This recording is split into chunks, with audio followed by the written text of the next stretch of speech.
हम चाहेंगे कि स्वामी रामदेव 2 ऐसे आसन उन लोगों को बताएं जो उस रोज सुबह उठकर, यानी 21 तारीख को सवेरे उठकर सब लोग कर लें, उन्हें लगा हम भी हिस्सा हो गए। हाँ श्वेता, 21 जून को दुनिया तो योग करेगी ही, और उनकी निगाहें भारत की ओर भी होंगी कि जिस देश के प्रधानमंत्री ने 21 जून को अंतर्राष्ट्रीय योग दिवस घोषित करा दिया यूएनओ में, उस देश के लोग भी योग कर रहे हैं। वो योगी हैं या रोगी भोगी हैं, तो वो देखेंगे भारत की तरफ, तो उनको भारत योग करता हुआ दिखना चाहिए। लगे कि आज भी भारत रोगियों का नहीं, भोगियों का नहीं, योगियों का देश है। हम सब ऋषियों की संतान हैं, तो हमें अपने ऊपर फक्र होना चाहिए। तो एक तो थोड़ा सा पैरों को हिला ले, कितना आसान है, देखो बटरफ्लाई कर ले, ऐसे कर ले, कितना अच्छा है ना ये। स्वामी जी, इससे फ़ायदा क्या है? इससे जो हमारे हिप जॉइंट हैं और नी जॉइंट हैं वो रिलैक्स हो जाते हैं। अभी देखो ना, ये जो नहीं करेगा तो उसकी तितली तो ऊपर ही ऊपर उड़ेगी, तो इससे फ्लेक्सिबल हो जाता है। अच्छा, कोशिश करनी चाहिए जितना नीचे जाएगा तो उतने जितनी फ्लेक्सिबिलिटी होगी उतना ही तो अपने आरोग्य के लिए अच्छा है ना। फिर लोग आसनों में ज़्यादा भी ना कर पाएँ तो 1-2 आसन तो कर लें। जैसे जिनको डायबिटीज़ है वो मंडू का आसन कर लें। पेट और डायबिटीज़ के लिए इससे बेहतर कुछ भी नहीं। श्वास बाहर छोड़ के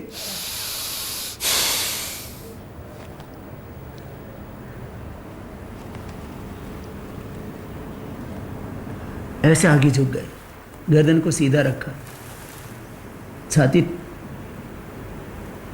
घुटनों से लग जाती है। मैंने देखा ये मंडूक आसन और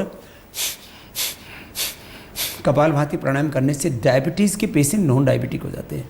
लोगों का हेपेटाइटिस, कोलाइटिस, पेंक्रियाटाइटिस, किडनी की प्रॉब्लम, यूट्रस के फाइब्स, ओरिकिसिस्ट, पॉलीसिस्टिक ओवरीज, आजकल तो लेडीज़ को बहुत ही प्रॉब्लम हो रही है। उससे उनको इनफर्टिलिटी और चेहरे पर आपने देखा होगा हेयर्स की प्रॉब्लम और हार्मोनल इम्बैलेंस, तो ये पॉलीसिस्टिक ओवरीज के कारण से होता है। तो उसके लिए कपालभाति, कोलेस्ट्रॉल के लिए, थायराइड के लिए, हड्डियों की मजबूती के लिए, vitamin A, vitamin B, vitamin C, vitamin D, vitamin B12 इनकी डेफिशिएंसी, कैल्शियम आयरन की डेफिशिएंसी हो जाती है। तो कपालभाति से,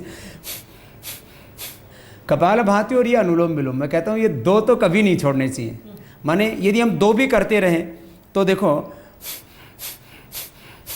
कपालभाति से हमारा रिप्रोडक्टिव, ऑक्सीक्यूटिव, digestive, skeletal, circulatory, respiratory system, और अनुलोम विलोम से हमारा पूरा सिंपैथेटिक, पैरासिम्पैथेटिक और पूरा सारी नस नाड़ियाँ, शरीर में 72 करोड़ 72 लाख 10,201 नस नाड़ियाँ हैं, पंचकोश हैं, पंच प्राण हैं, और पंच ज्ञानेंद्रिय, पंच कर्मेंद्रिय, अंतःखंड, चतुष्टय, पूरे जो अस्तित्व है हमारा बहुत रहस्यपूर्ण, रोमांचक और बहुत ही वैज्ञानिक। तो इसको पूरा समझना तो बड़ा मुश्किल काम है। अभी तक साइंटिस्ट भी नहीं समझ पाए कि शरीर के एक एक कोशिका, बॉडी के हमारे पूरे सेल्स, पूरा अंदर का सिस्टम वो कैसे काम करता है। माने हमारी इच्छा से तो शरीर में 1% क्रियाएँ होती हैं, उसको बोलते हैं वॉलेंट्री सिस्टम।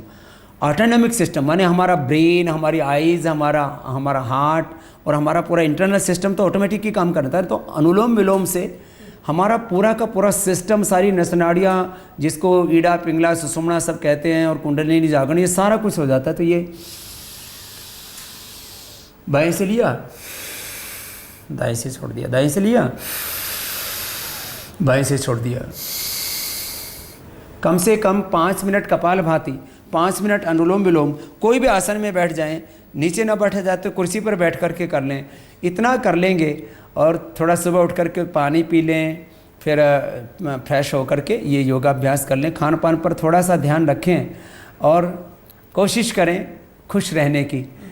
कुछ लोग कहते हैं बाबा जी खुश कैसे रहें, इतनी महंगाई, इतनी बेरोज़गारी, इतनी गरीबी, इतनी समस्याएं, इतनी प्रॉब्लम्स हैं, फिर खुश कैसे रहे। तो मैं कहता हूँ एक बात करें तो खुश रहा करो कि भगवान ने हमको इंसान बना दिया। इंसान बना करके भगवान ने हमें सारी दौलत दे दी, चाहे ब्राह्मण, क्षत्रिय, वैश्य, दलित, किसी भी देश में पैदा कर दिया। इंसान बन करके हम कुछ भी बन सकते। तो इंसान हैं हम, तो खुश रहें और योग करें सुबह सुबह। और आपने 2 आसन पूछे, मैं 2 बात और बता देता हूँ। सुबह सुबह योग करना और दिन भर कर्म योग करना। माने जो सुबह सुबह योग कर लेता है फिर वो जीवन में अकर्मण्य नहीं हो सकता, आलसी नहीं हो सकता। उसके जीवन में रॉन्ग एक्शन, रिएक्शन और इनएक्शन नहीं होगा, तो वो जीवन में आगे बढ़ेगा। तो योग करें और कर्म योग करें, ये 2 चीज़ें करेंगे तो जीवन में स्वास्थ्य और समृद्धि के द्वार खुल जाएंगे।